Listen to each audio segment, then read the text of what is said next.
Okay. Okay, your mother wants me to give you a little bit of my background so you understand it. Mm-hmm. Okay, number one is we are American citizens because you were born in the U.S. and I was born in the U.S. And if you're born in the U.S., you're American citizen by birth. Now, here's the second point, which is important. You have to know a little bit about your two things. You have to know about family history, and you have to understand your country history. And number three, you have to understand the world history. So, my parents grew up during the Great Depression, which started in 1929, and so it lasted until 1941. Now, what I learned from my parents is several things. The most important thing is you got to be serious about life, and you got to work hard, and you got to study hard. And these are the important things that you have to do. So I basically was interested in a lot of stuff when I was in middle school. They called it junior high at that time. I read a lot of books about famous people. You had one company called Landmark, a series of books, and I used to go to the bookstore on Saturday, and my mother allowed me to pick up books, and I read a lot of books because I was interested in a lot of stuff. And so in middle school, I read the books about famous people. So in high school, and I went to Unity Christian High School, which was a Dutch Protestant school. Now, the interesting point there is we are of German heritage. And your mother and I went back to Germany, and we visited the area where my father's mother was born. She was born back before 1900, and then she immigrated as a young child. I think it was about 8 years old when she immigrated. Now, this is the point about Germans. The largest ethnic group in the United States years ago was people from Germany. And so your mother and I went back to Germany, and I wanted to see where she was born. And then they had 35 people in the local, it was a small town in northern Germany on the border with Netherlands. And so they had 35 people that had my family name. So that's the Harmsen name, which is a German name. Now, my mother's name was Kraker. It's Kraker, which is a Dutch name. Now, you had two kinds of people that were Protestants. You had the Catholics. No, not Protestants, excuse me. Two kinds of Christians. You had the Catholics and you had the Protestants. Well, then you had often by the country. So my mother was Dutch Protestant, my father was German Protestant. So the name Harmsen is basically a very common name in Northern Europe. And now we're talking about Norway and Denmark and Germany and the Netherlands. Harmsen, you get a lot of them. And then some of those people over the years immigrated to Britain. So you had Harmsen. So actually years ago, I got two kinds of books, or actually they were just like pamphlets. And one was about Harmsens in the world. There were quite a few Harmsens scattered around. And then I had a book about Harmsen in the United States. And I had two books. Well, I say books, it means booklet. And so what I had then is my parents sent me to the Dutch Protestant religious school because there was no German religious school at that time. And since my mother was Dutch, there was no problem. So I was in the Christian school. It's called Unity Christian in Hudsonville, Michigan. It was right next to the city that my parents lived in for a while called Granville Christian. Granville. And so when I was 16 years old, and that's when John Kennedy, he was an Irish Catholic, Kennedy out of Boston area. And it was interesting in 1960. And so now I'm going to talk briefly about that. In the United States, there was a lot of prejudice against Catholics. And the last Catholic presidential candidate, who was Irish Catholic, was in 1928 called Al Smith, and he had been governor of New York. And so all the other candidates for president until 1960, after 1928, they were non-Catholics. They may be not religion, but definitely not Catholic religion. There was a lot of prejudice against Catholic people, particularly Irish Catholic. And if you look at the history of Ireland, they had a lot of problem with the British. The British came in and they were Protestant, and they treated the Irish people, Catholics, very badly. Now, again, what I'm talking about, except for Northern Ireland. So in 1960, in the presidential election, John Kennedy was the Irish Catholic Democrat trying to become president of the United States. And in that local area, which was basically Dutch area, not German, it was Dutch area, there was a lot of prejudice against him. And now what they said, and it was kind of stupid, I'm going to repeat that word, it was kind of stupid. In that area, I thought a lot of the people there were stupid. And they said, well, you can't have John Kennedy become the president of the United States, then he's going to obey the Pope back in Rome. Now that was incredibly stupid, because no American president is going to obey some foreigner telling him what to do if he's an American citizen. And the Kennedy family was outside of Boston area, very famous family. Kennedy's a very famous name in Ireland. And so they had this. So I was in the I was in the Catholic, I keep saying the wrong thing. I was in the Dutch Protestant school system.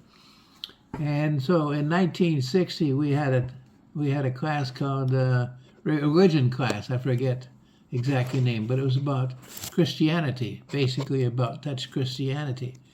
And so the teacher there wanted to have a debate by students. I was 16 years old. It was third year school. All of us were in there was 16. So the teacher asked for volunteers to have a debate, short debate. That means about 5-10 minutes talking in front of the class, and it was in the religion class. Now the interesting point was not one of the 16-year-old kids there, male and female both, would come out and support John Kennedy. Nobody would volunteer. I repeat that because it's important. Nobody would volunteer to support John Kennedy, an Irish Catholic who wanted to become president. And he was quite a famous man, John Kennedy was. In World War II, he had been a very famous hero in World War II. So he wasn't an unknown person. He was a person who was, if I remember right, he was congressman at that time. But he was famous in World War II, and he actually had a book printed on what he had done in the Pacific. Very famous man. He wasn't a man that was unknown, a famous man. So the teacher asked, do we have a volunteer to argue for John Kennedy? Well, nobody would answer. And the class was maybe 20 students, 25, I forget the exact number. Nobody would do it. And they would go against him, but not for him. So the teacher selected me. You got to remember, I'm 16 years old now. And so I was the only, nobody would volunteer. I didn't volunteer. Then the teacher picked me to be the person that had support John Kennedy. So I basically came out and I supported John Kennedy. Now I did that because the teachers thought I was a pretty smart kid. And so I did that. And then eventually John Kennedy became president of the United States. He was elected by the people to be president. And then in 1963, he was assassinated in Dallas, Texas. Now I mention that because in 1963, I was in the Air Force in San Antonio, Texas, which is a couple hundred miles south of Dallas, Texas. So I learned about his assassination when I was in San Antonio, Texas. And so what you had at that time, then you had Lyndon Johnson, who was a man from Texas. He was a senator, and he was the vice president. He became new president, and he was a Texan. Now the interesting point about that is I spent 4 years in San Antonio, Texas. In Texas, basically. And in Texas, there was a split opinion about Lyndon Johnson. And some people liked him and some people didn't. Well, eventually I graduated at 17. I graduated in June, and my birthday was in July, so I was 17, just short of 18. And so I went down to it's called the recruitment area in Grand Rapids, Michigan. And so I asked for permission from the high school principal at Unity Christian, and he let me go, and I took the military. It was called military recruitment, and you had a basic test they gave to everybody that wanted to join the military, all 4 branches. And the interesting point was you had a test, and the top score was 100 points. Well, my score was 99. And my score was high because I read a lot of books. I always read a lot of books. And basically, I go back to my parents. My parents said, work hard, study hard, and do what you want to do. Don't let people tell you what to do. You do what you want to do. So in high school, I got A's and B's and C's because I didn't care about I basically was interested in certain things. And if I was interested in certain subjects, I was quite good. I got in a psychology class. I thought it was fascinating. I was an A, and I was in some other classes which I didn't care, and I got a B or a C. I didn't care. I didn't care about that. So what you had then is you had that situation. So this is interesting. I went to basic training in San Antonio, Texas, and then the Air Force selected me to go to a called Statistical Specialist School. That's in North Texas. And that's advanced training after basic training. And I thought it was kind of a stupid job, incredibly stupid job. But there's a but here. In my talk, I generally say a but, B-U-T. So I thought it was a stupid class, but I knew if I wanted to transfer in a job from that job to another job, I had to have a good score. So I came out, and I came out as a top student in the class, number 1 in the class. And that was in the advanced class, number 1. And so then I got selected to go back to San Antonio, Texas, to Kelly Air Force Base, which was right next to Lackland, which is the basic training. And so I'm coming in, and it's called going through processing. You got to tell people that who you are, and you got to register with the local people. I'm talking about the local community in that base, Kelly Air Force Base. Everybody has to register. So I was there, and then I was told I had to go see the first sergeant. That means the top enlisted man there. And I went to see him, and he said, "Well, we had a phone call from the office in the big house. The big house was a 5-story building, and that's where it was the headquarters of now it's called the United States Air Force Intelligence Command. And you had the Air Force divided in different parts. They called them a command. So I took the command. I went to the office and had my interview there, and they selected me, and they said, "Okay, you got the job." So I got the job, and basically it was a gopher job. It means go for coffee, go for this, go for. That's what it was called, meaning a low-level trivial job. And I was at that time I was 18 years old. And I was really happy because I got out of the statistical specialist, which I thought was repeating myself, kind of stupid job. And it was interesting because I was in a small office of about 10 people. We had 1 officer, a captain, and then a major. And then we had a senior enlisted man that would have been E9 is top. He was E7. And then several other people that were E5s. And I came in as an I came in as an E2, that means enlisted, grade 2.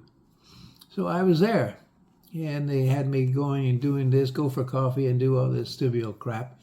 And then they discovered I had a brain. I was not stupid. I had a brain. And so they started giving me jobs, different jobs. And so I got jobs, and then I got promoted from E2 to E3 to E4. And then after 4 years, I was getting ready to get out because it was a 4-year enlistment, and they just had a enlistment And at that time, what they did is they didn't tell you. They just posted a notice up on the bulletin board, and you were supposed to check it every day to find out your responsibilities in the called barracks or dormitory. So I found out that I'd been promoted, and this is a true story now. But I was being promoted while I was actually processing and getting early discharge, which means a 1 month early discharge from the U.S. Air Force to go to the school, because the United States government had a new program. It's called the GI Bill. GI is short term for a soldier, military person.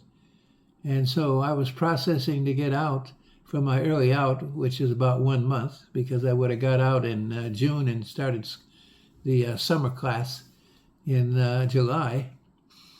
And so I decided, no, I'm not going to take the promotion. I made E5, which is called non-commissioned officer, NCO, and it was the first rank. And the NCO means you have two kinds of people there. Higher level, you have non-commissioned people. That means you come up through the ranks starting at E1, and E5 is non-commissioned officer going up to E9. Top is E9. And so I lost my track. So what I did, then I refused it. I took my early discharge, 1 month early discharge, and came back to Michigan from Texas, and then I went to summer school, and then I graduated from Grand Rapids, called junior college at that time, because I had spent, this is an interesting point, that when I started in January, when I was 18 years old, I had two jobs. I had my regular job during the day, which is in the Air Force, and then at night I went to night school at San Antonio College, which is a 2-year college in San Antonio, Texas. And so I had two jobs. So what happened when I got out, I'd finished my first year, and I spent a second year at Grand Rapids Junior College, and then graduated there after 2 years. And I did that for financial reasons, because if you went to junior college, it was cheaper. You went to I applied to Michigan State and the University of Michigan. You probably heard of the University of Michigan since you graduated from there. And I decided I was going to go to Michigan State, not University of Michigan. And I did that for financial reasons. Basically, my parents had told me, when you graduate from high school, you're on your own, kid. And if you want to go in the military, you can do that if you want for 4 years. Now, I had to have my father sign it, because you had to be 18 years old, and I was 17, and that was okay. He signed it. That was legally. And so what happened then, I selected Michigan State.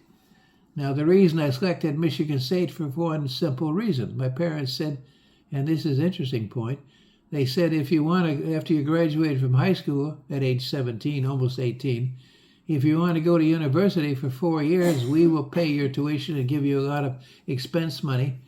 And so until you graduate at age 22, which is normal. And I said, no, I didn't want to do that. And so what my whole point is that my parents had taught me to work hard. Notice what I said: study hard, work hard, and be serious. Life is serious. That's the key word.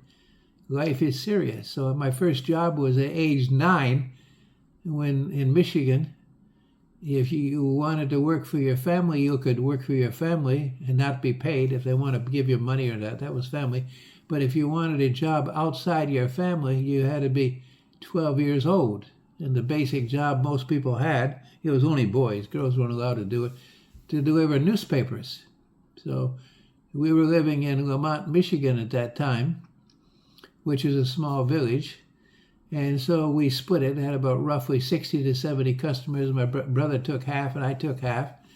And then my father wanted to teach me to be serious, so my father opened a bank account. Well, at that time you needed $25 to open an account. My father put in $25, and after that, all the money was mine. So I saved my money. I didn't spend it, stupidly. And it wasn't a lot of money, but I had my own bank account from starting at age 9, because my brother was 12 and I was 9. So I started working at age 9, delivering papers, and started my bank account at age 9. And we go back to what I said. My parents grew up in a depression, which was pretty horrible.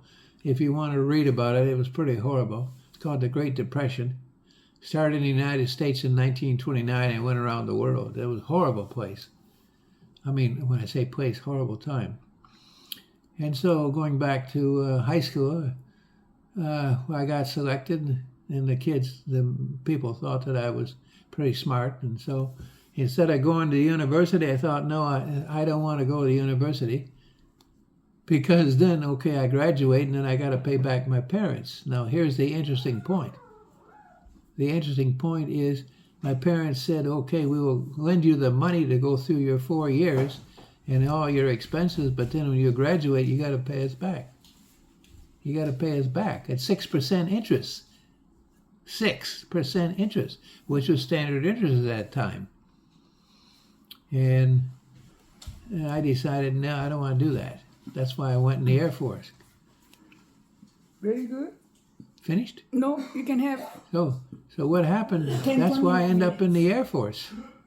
Because number one, I wanted to avoid the draft. I didn't want to go in the Army. And number two, I didn't want to go to college and then have to pay my parents all kinds of money and get a job at 22. And then I had to pay them 6% interest till I paid back whatever they paid me for 4 years. And it wasn't that cheap. So that's why I selected the University of Michigan. Nope, I didn't select it. I selected Michigan State. University of Michigan was much, much higher, much, much better school than Michigan State. But it was more difficult. So I had a decision to make when I wanted to go into university after 2 years. Do I go to Michigan State or do I go to University of Michigan? Well, I'm going to University of Michigan. Nope, I'm going to Michigan State. Well, the reason very simply was it was an easier college. And this is the important point. I had to have some free time to work, to get part-time jobs. Now, if I went to the University of Michigan, I had to spend so much time working, and I wouldn't have a lot of free time to make money, because my parents said that, okay, if you don't want to accept us, you have to pay your own expenses. So I picked Michigan State because I had a lot of free time to do a lot of part-time jobs. Now, I started age 24. Age 20, well, I was 23 basically, then 24. And so what I did is I had part-time jobs in East Lansing, Michigan, where the campus is of Michigan State. And then in the summers, I went around different parts of the United States and I did a lot of construction work, because at that time you could make a lot of money for a few months in the summer doing construction. So I worked in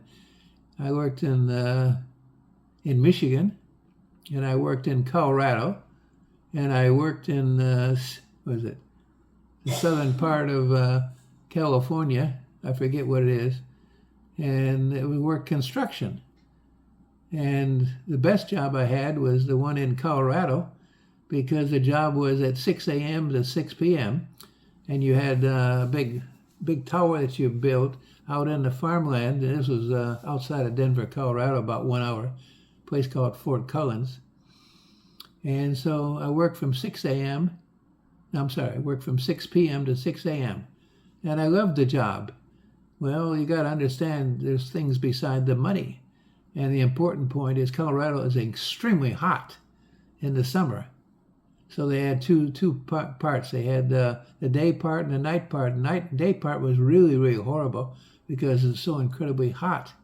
And the night was like cool. So I literally thought that was the best job I had, because it was cool. And I worked for 12 hours a day and I made some money. Now, another job I had was in Colorado. This is another one that for a short time, after I finished the construction job, I worked on a short oil pipeline north of Denver, Colorado. And that was kind of nice too. And so, in San Diego, that was the one in Southern California, right on the border with Mexico, south of Los Angeles.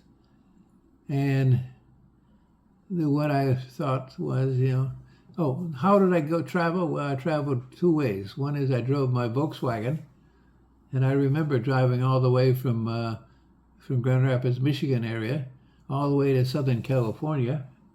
And then 2 summers I went out and I rode my own motorcycle alone.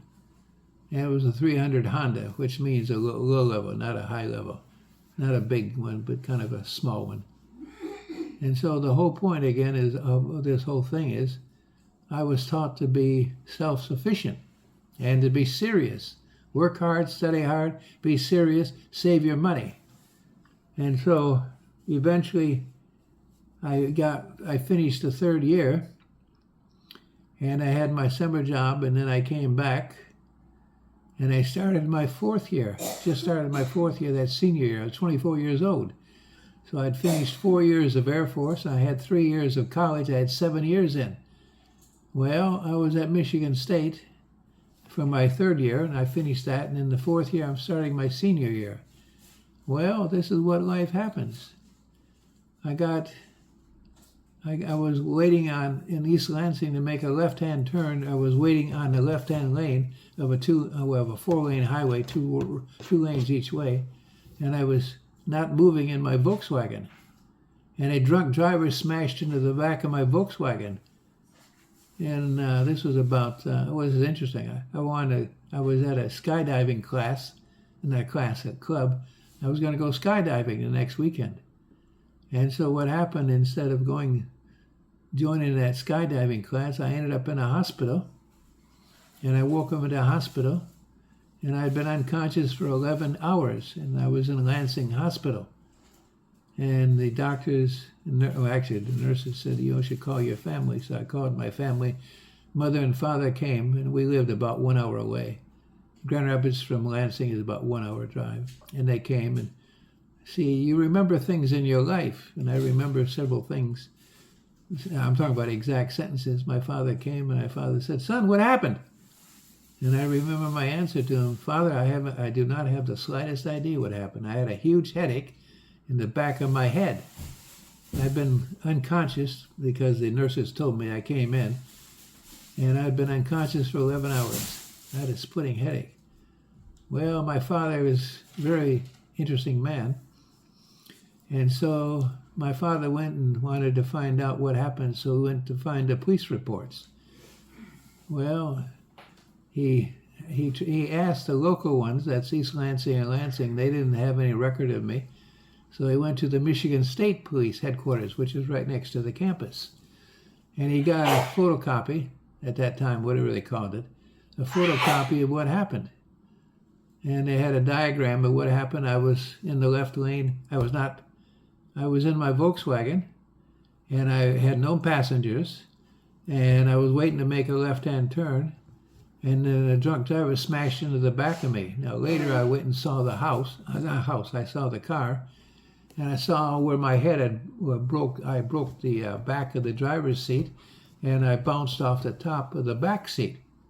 Now, the interesting point at that time, and this is important, there were no seatbelts at that time. That's why I ended up going through the back, because I was not moving. Now, if people were actually moving in the car and somebody hit them, they go through the front windshield. Well, I was basically not moving, so I went through the back. And I didn't crack the back windshield. I cracked it, but I didn't break it. And I had the bump. And then I thought, oh, I'm 24 years old now, I'm getting ready to graduate, and I'm just tired of this. And so then I dropped out of school. Now, this is the important point. I was starting my senior year, and I would have graduated at age 24. And that meant I had 4 years of military, and then I would have had 4 years of college. I had 8 years of stuff I did in 6 years. Well, and this is the important point. I thought, well, I almost got killed by some drunk driver. Oh, the drunk driver and me had the same insurance company. So they wouldn't give me much money, obviously. They gave me a little bit of money, and I thought, well, I can, and I still hurt, my head still hurt, and I can go back to school. And I said, no, I'm just tired of it. I'm not going to think about the future. I'm going to enjoy my life as a student life. Now, at that time, and that would have been about 1968, if I remember right. Yeah, 1968, you had a lot of political stuff going on. and the students were demonstrating against the university and against the government and stuff like that. And I thought, this is an important point, and this is an important place. I'll just stay here. And then I got a room for about $50 a month, a room in a house. And then the government had the GI Bill, which I got paid the first year, and then the second year. This is the second year. They were paying all military veterans. Got paid $100 a month for each month of service. Well, I had 47 months, 1 month early off, so 47 months that the government would pay me $100 to go to school at university, and my room was only $50 a month, and I had some part-time jobs and stuff like that, and then I had the summer jobs. And so I enjoyed my life. So I spent several years there in East Lansing because I wasn't interested. Now, the important point is my father offered to give me a job, and my father was in the automobile industry, and he was a steel buyer for a company that had several factories. Then they were manufacturing parts for airplane parts and for car parts. And you have, different parts come together, and then they got the airplane and they got the car, and they get the car. So my father said, I can get you a job if you want. I said, no, I'm not interested. So I had a low-level place. Now, the car, what happened, I saw what had happened, I just sold it. Of course, it was just junk. So I had no car, and so I just used a bicycle, and I enjoyed my life. And I went to a lot of everything, and everything was cheap because I was in a university place. And then I did that for several years. I thought, I don't want to do this. I'm not interested in the automobile industry. And I was interested in a private study. Now, here's the important point. You had a good library, and in the basement of the Michigan State Library, you had different rooms, and they had called special collections. And I was going through a lot of the special collection, just looking at whatever I was interested in at the moment, and I could do it. Now, here's the point. You had to be a registered student at Michigan State University. So if you took one class, which is about 3 credits, then you were a registered student. You go in, you could use the basement special collection. So that's what I did. I spent a lot of time studying various things I was interested in. Special collection means I got a lot of information in that particular room. And then I had that, and in the summer I could actually move around and travel and do kinds of stuff. The whole point was I was responsible. My parents did not give me money. So when I graduated from high school at 17, then it was finished. The parents weren't going to pay me anymore unless they would pay me later after I graduated from college. They had to pay me back for 6% interest. And that's why I ended up. So there are 2 reasons there. Number one, I had to draft, and if I didn't get drafted at that time, you graduate at 17 or 18 from high school, and they would give you this is U.S. government, give you about 1 year to play around, and after age 19, they draft you. And I had no intention of becoming a soldier and just carrying a rifle for 2 years, and or even working in the Army. That's why I picked the Air Force. So I had a good time for several years. And I had low expenses, and then I had some money because I worked construction. And then eventually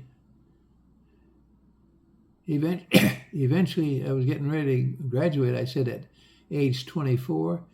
And then I took some classes. Now, the interesting point here is I spent several years there in East Lansing because I thought it was interesting. So I didn't have any debts, and I got my money for 41 months.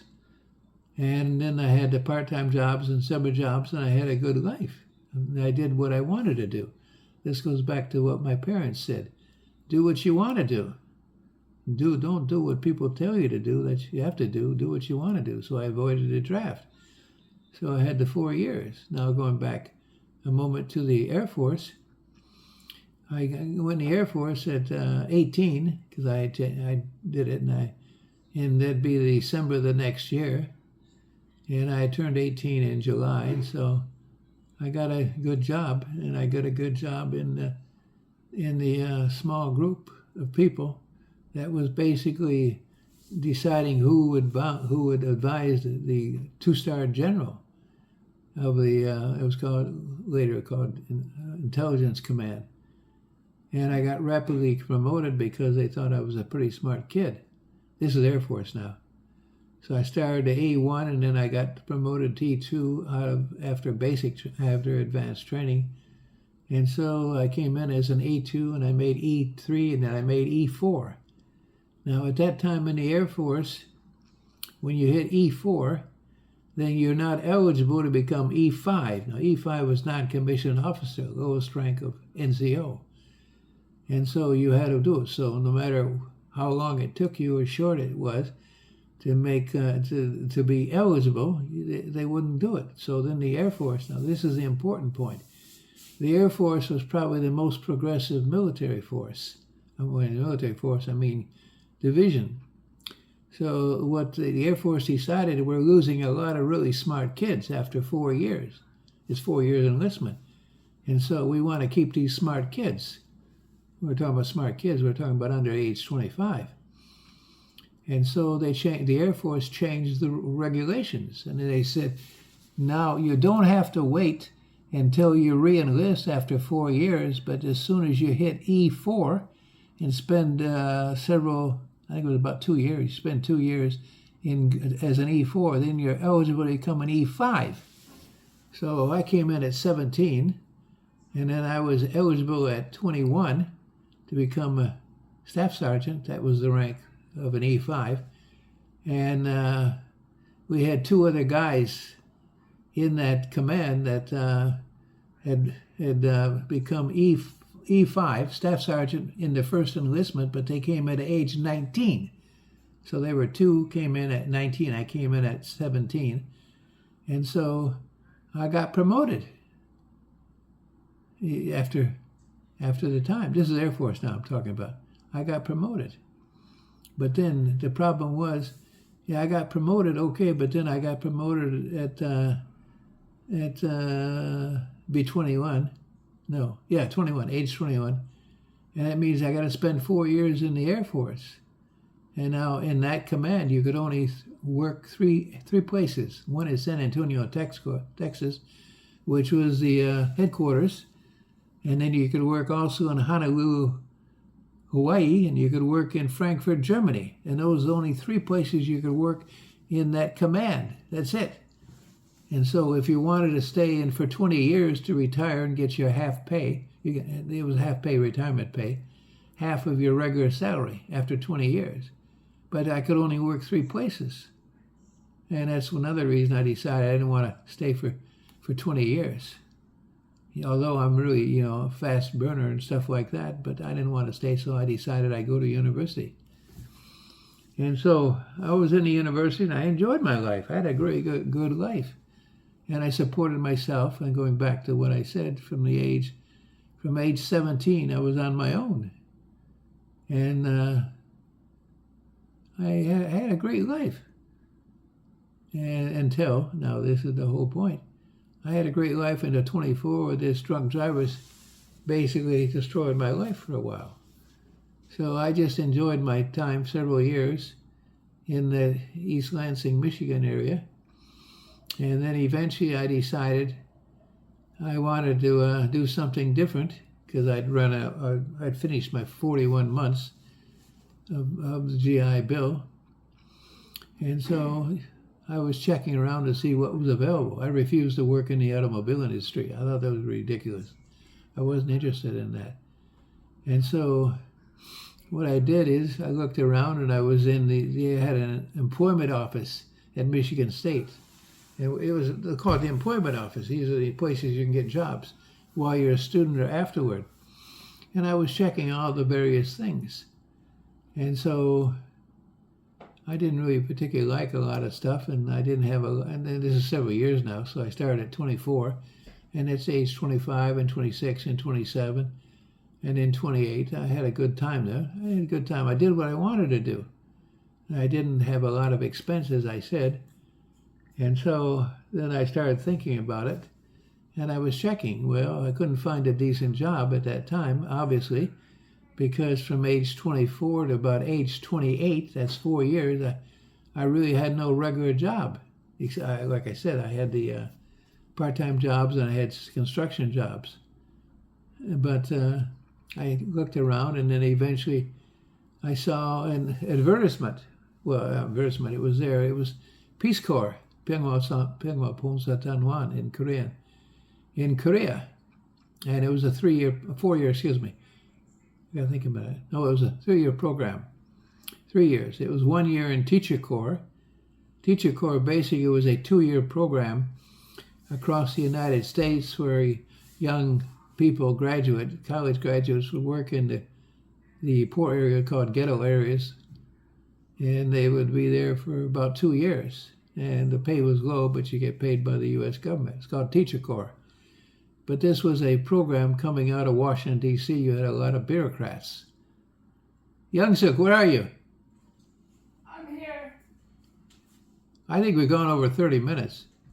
Yeah. You want to stop it? Check, see what it gets. Yeah, something like 35 minutes. Well, stop then. Want to stop? Well, you got to get another one now.